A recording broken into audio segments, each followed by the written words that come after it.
Hey everybody, it's the Red Man back, and I'm just in a great mood today. It's such a nice change of pace to not be dealing with left-wing social justice, political cancer killing sports.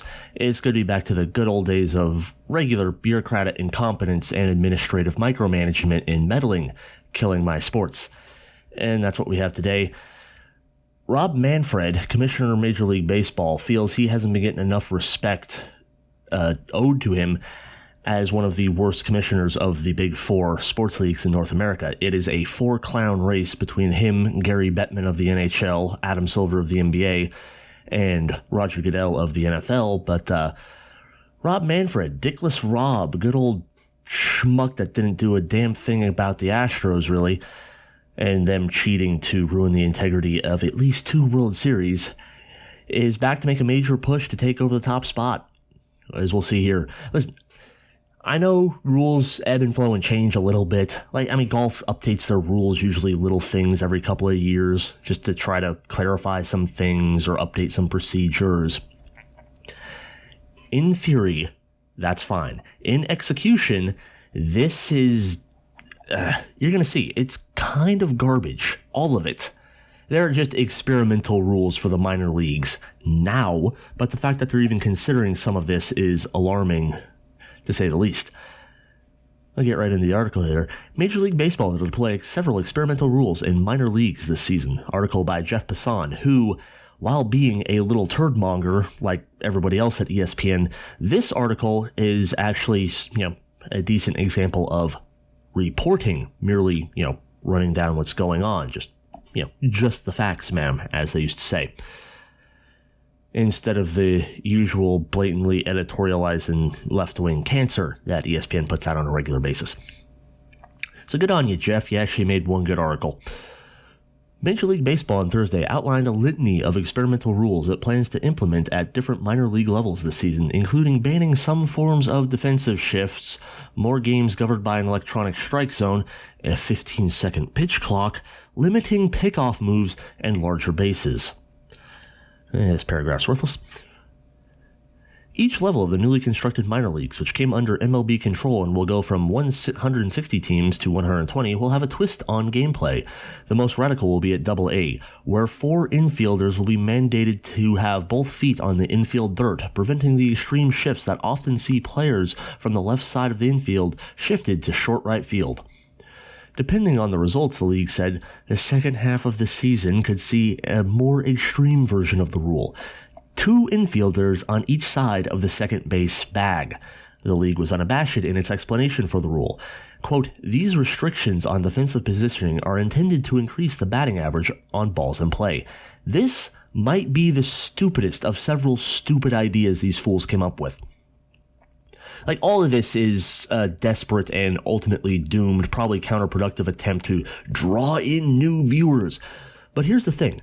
There is not one person on God's green earth who has ever said that they wouldn't watch baseball because defensive shifts exist. There is almost certainly going to be more than 0 that say, I'm not watching if they do this garbage.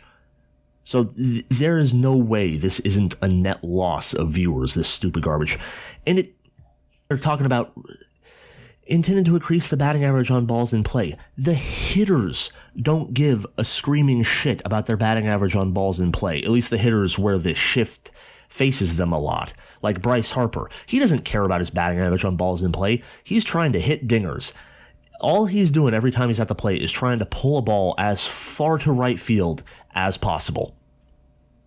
He doesn't give a damn about the defensive shift, and a lack of defensive shift isn't going to change that. It's just going to beleaguer pitchers who can no longer get a ground ball to deep second base or anything.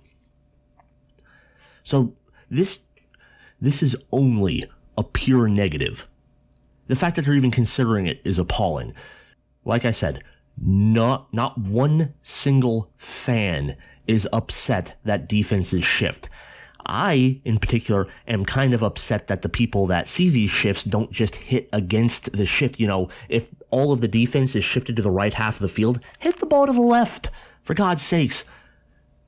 Stop trying to hit one homer for every 10 strikeouts. It doesn't work for the Yankees. God willing, this experiment will die on the vine and we'll never, ever, ever, ever, ever see it in the bigs. On to the next one. Teams in Low A Southeast League, previously the Florida State League, will use ABS, automated ball strike system, in select games, with the hopes of determining the optimal strike zone for the system. This one, frankly, seems like the most likely to eventually make it to the major leagues, and thank God, because it is also the least idiotic. The electronic system, which was used in the Arizona Fall League and Independent Atlantic League in 2019, will undergo a change. Instead of using a three-dimensional zone that covers the entire plate, it will call balls and strikes based on a two-dimensional plate at the front of the plate. That is awful. The strike zone is supposed to be three-dimensional. That's why the home plate isn't just a line in the dirt. It's actually the shape of a house.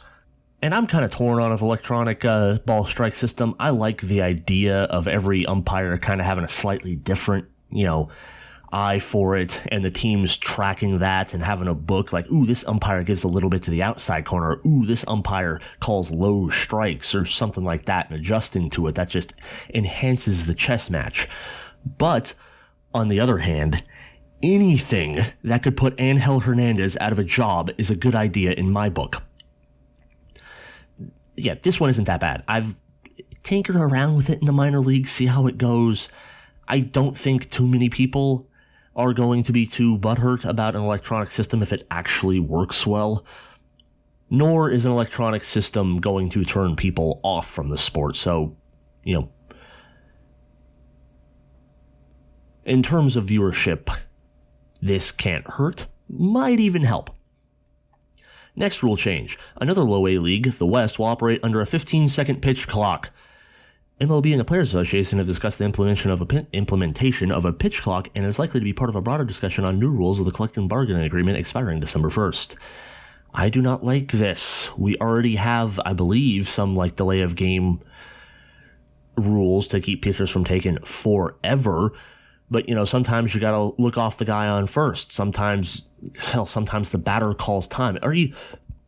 Do you not want to do something about the batter calling time every at-bat to try to throw off a pitcher's rhythm? That's allowed, but we gotta have a 15-second pitch clock? Baseball fans generally don't have a problem with the pitcher taking a minute to get it, not a literal minute, but, taking some time to get the single from the catcher, come set, and throw his pitch. The PGA Tour takes 4 days to play a tournament, and it does gangbuster viewers. Fans, people who are already fans and already watching this are not tuning out because it's slow. And speeding it up a little bit is not going to draw in the Zoomers who are glued to Fortnite. It's just going to piss off the people already watching. And I know somebody's probably thinking, the PGA Tour has pay-to-play rules. Yes, I agree that Bryson DeChambeau taking 2 straight solid minutes to miss a 15-foot putt is unacceptable. But this 15-second pitch clock is too much. Hopefully this honestly sounds like they're really going to get it. I don't want to watch a baseball game and see a bloody clock in the background. Absolutely not. No. Give the umpire some latitude to say, hey, hurry up, throw the pitch. Tell the catcher, I'm going to just assign a ball if you don't hurry up or whatever. But for the love of God, no actual clock on the field.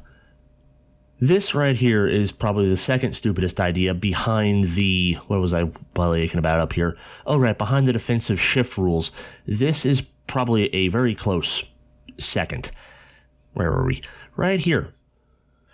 Increase in offense is certainly part of the calculus of a low A wide rule. Pitchers can attempt a pickoff or step off the rubber only twice per at-bat. If they do so a third time and fail to pick off a runner, a balk will be called on the runners and the runners on base will advance. Depending on the results, pickoff step-offs could be lessened to 1 per plate appearance. Good luck ever defending the base paths. You can't ever even try to pick off, especially if they move it to 1 per plate appearance. For God's sakes, you can never actually try to pick somebody off. Because if you fail, then they know you can't try to pick them off again. They'll just be going. They'll take a fat lead. I like stolen bases, a little bit of small ball, exploit the base paths. run hard, but this is just awful. A terrible idea that will ruin baseball. Absolutely destroy it. I can't believe anybody conceived of this. It's so stupid. Well, I shouldn't say I never pitched. I pitched in Little League once, and then they moved me back to second base. But do pitchers like throwing pickoffs and stuff? That seems like it's just a waste of their arm. They would rather not do it anyway. They only do it to try to prevent a stolen base. They're not doing it for fun or to stall. Let the defense play defense. This general trend among the big four to just make things absurdly easy for the offense is largely cancer. The NHL did some good things in getting rid of like the two-line pass rule to try to break up the neutral zone trap. But it is killing the NFL because all their dumbass rules to open up the offense have led to the referees ruining all sorts of games. It's even worse in the NBA, and their viewership has absolutely cratered due to all the flopping and just inability to legally play defense in an effective manner. And this stupid rule right here is going to do the same thing. It's going, especially combined with your defensive shift rules, it's going to make defense unplayable, and that will kill the sport. All right, the sort of Zoomer that might only watch a home run compilation on YouTube is never actually going to watch a baseball game anyway. They have the home run compilation on YouTube. Ruining baseball with this stupid crap is only going to get your existing audience to tune out. I've seen it over and over again. You change something to try to appeal to a new audience, you end up not appealing to a new audience and not appealing to your old audience, and your audience evaporates. It happened to Star Wars. It happened to pro wrestling. It happened to the NBA. I understand that Rob Manfred is a dickless, spineless, brainless moron, but for the love of God, learn obvious lessons the easy way so you don't have to learn them the hard way to everybody's detriment. I'm not even 100% sure about understanding this one. It's just the sound of it. I don't really like it. It seems asinine, superfluous. Just some little pissant shit to add more administrative gobbledygook to the actual play of baseball, which is rarely ever a good thing. The new rule in high A is likely to have a demonstrable effect on stolen bases, too. Pitchers must step off the rubber before throwing to first base, eliminating a go-to move for many left-handed pitchers that weaponize the pickoff. MLB implemented the rule in the Atlantic League the second half of 2019 and saw stolen base attempts jump 70% with a leap in success rate as well.